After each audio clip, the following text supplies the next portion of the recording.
This is not. I turned the whole master down because they're going to plug in and stuff. We're not going to plug in. We need to mic that guitar and mic my voice, and that's what we have. Sorry. I'll have to plug in right there. We don't have a plug. Right there by your Like, foot. we don't have, it's not an electric guitar. You need to mic. We need to mic it. Here, let me hook this up. Hang on, I'll fix it. Sorry, I didn't understand. Well, it's okay. No worries, Frank. So let's get this up and at the guitar. Is this one hot as well for second vocal? I can't get maybe. Test it. Test. Testing. Not hot. Testing. Everybody's testing. Maybe not. Oh. No. Time is of the essence in a tight and tack show, so we will just let the show go on with what we have. Beautiful.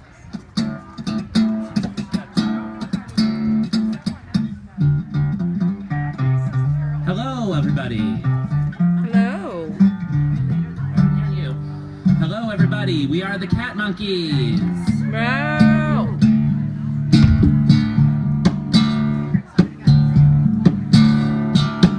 I went into the Sahara Desert to find myself the meaning of life. The meaning is constructed and applied. So I put up a bunch of chicken wire and some stucco and applied it. And I found my meaning looking into the patterns in the drywall outside. This was the last time. This was the last time. This was the last time I thought I was eating a piece of paper, but it was an acid trip on accident. This was the last time I did that, and I don't ever want to do that again. It was the coolest thing I'll never do again, unless I get betrayed by a friend. And I don't want to get betrayed by a friend, because my friends are there with me to the end, and vice versa. We're looking out for each other. We don't want to reverse the curse. We want to bring the pain. We don't want to bring the pain. We want to bring individually engraved wallet chains to you, one after the other, as a sort of door prize for being here, a memento for being queer. Everybody has a chance to be their own individualized version of themselves, but no, we fall into normativity patterns. Normativity patterns. It's sort of like going to McCall's Patterns. It's like going to Hobby Lobby and buying a dress pattern and taking it home and making that dress over and over again when you're alone. You wear it 7 days a week like Steve Jobs wore his black sweater, and you think that falling into this pattern makes your life better. But no, falling into patterns gets one in a rut. And when you get in a rut, you get stuck in a rut, and it hurts you in the gut. And you don't want to feel that pain, so you look to drugs and or drink and or religion and or television to ease it. But it doesn't quite ease it. It just makes you think of something else for a while. There's a new thing we're looking at. It's called self-care. Don't ask for a smile if your smile's not authentic. You have to be authentic without being unnecessarily rude. You have to be cool without being unnecessarily nude, because our society does not appreciate public nudism, and that is a shame. But the Katmonkeys aren't to fault for that. Most certainly we're not to blame. We'd be naked right now if it was socially acceptable, and we'd be flashing off our tits. Mine were made by hormones, but his were natural, and that's the shit. Oh baby, we're the Katmonkeys. We give you gibberish. We're rather funky. Tonight we're playing folk and laying down improvisational jokes, but we usually do dance funk in the vein of Prince, in a way that you have not seen before and hardly will see hence. And when we do this thing and your minds are totally blown, you realize we're not actual human beings because we are clones. The Katmonkeys were cloned. Actually, the Katmonkeys were mined deep down underneath the earth before the beginning of time. Time is a construct that requires consciousness. Consciousness is a construct that requires time. And we have here our friend Beverly. She's cheating. Beverly, what are you eating? Beverly, what are you eating? Is that a steak I see you chewing? What are you doing, Beverly?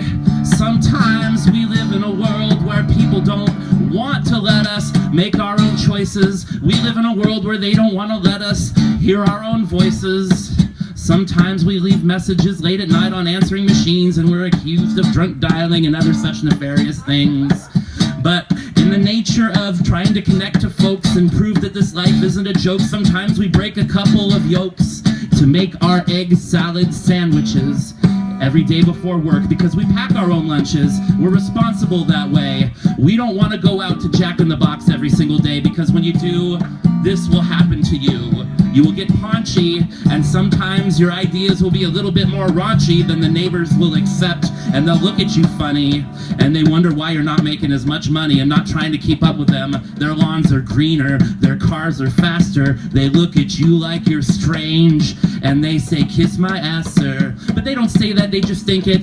They look at you with disdain, and I look at them saying, "Hey, I'm radically inclusive. I'm not feeling that pain. I want to invite you over for a barbecue, because that's what our neighbors do. Gonna invite you over for a barbecue, and we're gonna listen to the Katmonkeys too. Gonna invite you over to a barbecue, not inviting you over to a beating, and we're gonna fill up your plate, Beverly, and then ask you, Beverly, what are you eating?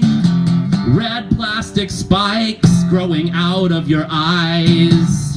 It's an in-joke and it's something of a surprise. Beverly, I love you, but your corneas are glinting. Beverly, please come over here and train wreck with me. Beverly, what are you eating?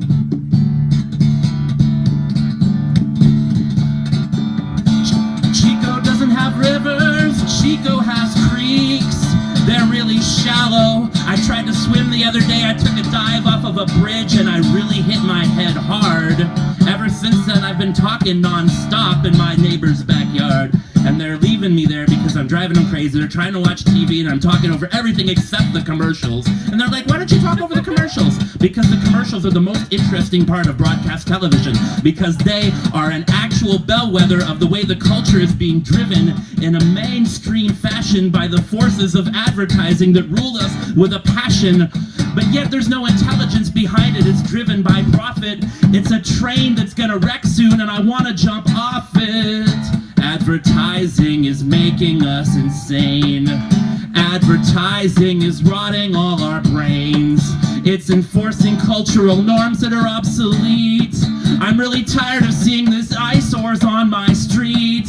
Advertising is making us blind to the forces of post-capitalist structure that are rotting our minds. Late-stage capitalism treats people like less than humans, and I don't want to live through it, not even Shroomin', not even sober, no four-leaf clover. When our luck runs out, no doubt we'll get run over by the emperor's carriage, carried by his lackeys who were driven by advertising to back him without a doubt. And they are coming out in droves and in spades. They're doing what they're told because they are incredibly afraid. But I don't want to be afraid.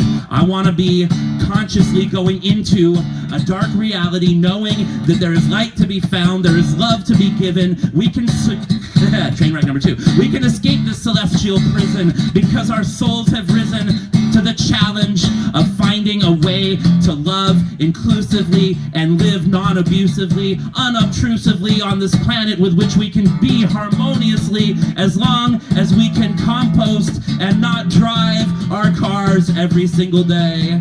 It's called walking and biking. It's Chico, it's okay. There's a lot of roads that have really slow speed limits and you'll probably be fine. We walk and bike on them all the time. Well, that was our first song and our second song, and I think we got one more before we go. What's our time check there, neighbor? 5 minutes. Excellent. This next song is called 4 minutes and 59 seconds. I knew the 42nd Inca, I knew him well. He had a certain smell, and I could find him when he walked around the block. He gave everybody blessings every time he'd open his mouth to talk.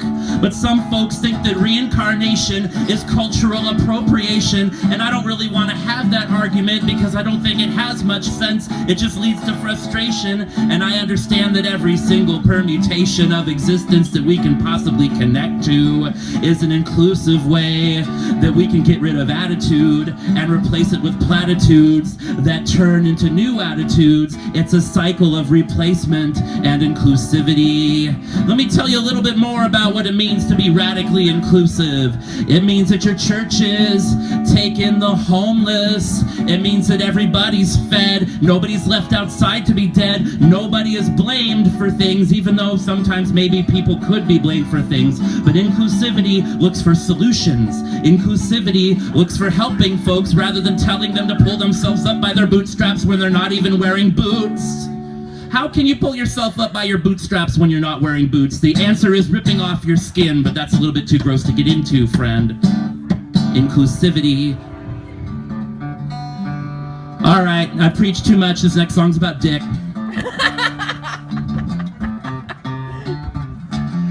We've got a lot of gay and queer folks here, and there's a certain fetish that really gets them. It's called dick. I once knew a guy named Richard, had a girlfriend, never hit her, and that was really beautiful. He was still called Dick. I went to the UK and they fed me every single day this weird old spotted dish that was called Spotted Dick. And then I went down to the river and I washed myself in its waters, and I realized that the mother goddess of Aqua was my daughter. How did I get here? How did I get so slick? The answer is somehow I have become not Dick. Dick is long and dick is hard and sometimes lives in your backyard. It's made of wood like a sculpture and comes for you like a vulture. But when it asks for consent and doesn't get limp and bent, it's our best friend until the end and all the white is spent. All right, that's probably a little too much. I'm going to be done for the night. We're the Katmonkeys. We love you.